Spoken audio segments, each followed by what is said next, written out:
안녕하세요. 김형윤입니다. 오늘이 무슨 날인지 아시죠? 네, 오늘이 바로 봄을 세운다, 봄을 맞이한다, 혹은 봄이 시작된다는 의미의 입춘입니다. 입춘은 겨울의 마지막 절기인 대한과 대동강 물도 녹아 흐르기 시작한다는 우수 사이에 있는 절기인데요. 24절기 중에 첫 번째로 맞이하는 절기입니다. 입춘이 시작되는 절기가 음력으로는 정월이기 때문에 다른 말로는 정월의 절기다 이렇게 부르기도 합니다. 입춘이 되면 옛 우리 조상들은, 부모들은 대문에다가 혹은 대들보나 기둥에다가 화선지에다가 붓으로 사자성어 같은 걸 써 놓았습니다. 두 가지를 즐겨 썼는데요. 하나는 입춘대길, 하나는 건양다경이란 말을 썼습니다. 입춘대길이란 말은 뭔가 하면 봄이 시작되니 크게 길한 일이 있기를 바랍니다 라는 덕담이고요. 건양다경은 햇살이 골고루 비치듯 그런 경사스러운 일들이 많이 일어나기를 바란다라는 의미가 되겠습니다. 오늘도 우리 입춘이니까 누구를 만나거나 어느 사무실을 방문하거나 혹은 어느 댁을 찾아갈 기회가 있다면 입춘대길 하십시오 라든지 건양다경 하십시오 라고 축복의 덕담을 건네면 어떨까요? 이 봄에 정말 씻은 때 겨울에 침침한 음습한 것들은 다 떠나고 다 버리고 봄의 기운이, 화사함이 그렇게 완연한 축복의 일들이 많아지길 바란다는 바람을 담은 인사를 나눠보자라는 것이죠. 봄을 영어로는 스프링이라고 하는데 두 가지 의미가 생각이 납니다. 용수철이 생각이 납니다. 큰 기계나 차나 이런 데 보면 부품에 용수철들이 크고 작은 게 들어가지 않습니까? 완충장치죠.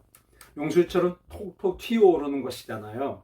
그런데 정말 그렇습니다. 봄이 뭡니까? 약동하는 기운이 무르익는 아지랭이가 피어오르는 겨우내 집안에 갇혀있던 아이들이 따뜻한 봄날 밖에 나가 뛰노는 것 같은 그리고 나무에도 가지에도 물이 오르고 꽃들이 몽울을 맺고 새순이 돋고 우미 트고 싹이 돋는 이런 약동의 절기가 봄이니까 스프링 같은 의미로 우리가 이해할 수가 있는 것이죠. 또 스프링이라는 말은 샘이란 뜻이 있습니다. 샘은 샘인데 무슨 샘이냐? 바위 틈 사이에서 물이 나와 그 물들이 고여있는 옹달샘을 가리킬 때 스프링이라고 합니다. 그 옹달샘에서 물이 흘러 실개천을 이루고 큰 내가 되고 강이 되고 바다로 흘러들어가는 것이죠. 오늘 이 입춘, 봄이 시작되는 날 우리도 그런 소망을 가지고 이 하루를 맞이하고 봄을 맞이했으면 참 좋겠습니다. 우리는 한글로 봄이라고 하는데 보다란 말의 명사형이 봄입니다. 볼견자, 뭘 사물을 볼 때, 관찰할 때 우리 본다 그러지 않습니까?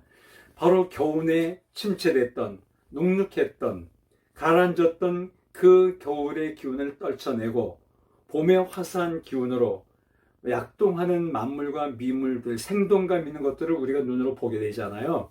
그런 것을 보고 즐기는 절기, 느낄 수 있는 절기가 바로 이 봄인 것이죠. 우리가 이 아름다운 봄에 하나님의 일하심을 보게 되길 원하고 하나님의 역사심을 보기를 원하고 그리고 하나님께 영광 돌리는 맑은 물들을 흘려내는 옹달샘 같은 그런 삶을 살았으면 참 좋겠습니다. 그런데 구약 성경에 보면 예레미야라는 선지자가 있는데 눈물을 많이 흘려 기도한다 해서 눈물의 선지자라고 불리는 분이신데 그분이 쓴 예레미야서 2장 13절에서 하나님은 이렇게 말씀하십니다.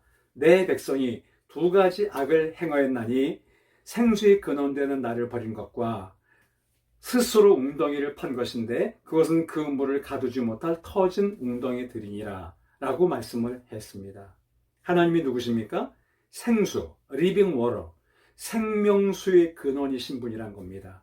그 하나님께서 우리에게 생수를 흘려주십니다. 마치 겨우내 얼었던 땅 밑처럼 물이 흐르듯이 그 물이 땅을 적시고 그 물이 나무 뿌리를 적시고 줄기를 타고 올라가 새순을 틔우듯이 꽃의 망울을 맺게 하듯이 그런 생수의 근원 같은 하나님을 이스라엘 백성들이 버리고 죄와 악의 웅덩이에 빠졌다는 것입니다. 생수를 담아야 되는데 은혜를 담는 웅덩이가 돼야 되는데 터진 웅덩이가 돼서 하나님의 사랑, 하나님의 은혜는 담지 못하고 오히려 다른 세상의 죄와 어두운 것들을 많이 담아놓는 웅덩이가 되어버린 것이죠. 지금 이 사회가, 이 시대가 그렇지 않는지 모르겠습니다. 흔들리는 전국, 어려워져가는 사회, 그리고 아직도 코로나 때문에 계속 답답하기 이를 데 없는 제약의 이 여건 속에서 우리는 다시금 이 봄에 생명의 기운을 불어넣어 주시는, 생수의 근원 되시는 하나님의 은혜로 말미암아 약동하는 그런 삶을 사는, 그런 은혜를 나눠주는, 그런 물줄기를 흐르게 하는 은혜의 강물 같은 역사가 일어났으면 참 좋겠습니다. 그런 입춘이 되기를 바라고 축복하고 싶습니다. 여러분, 오늘도 행복하십시오. 사랑하며 축복합니다.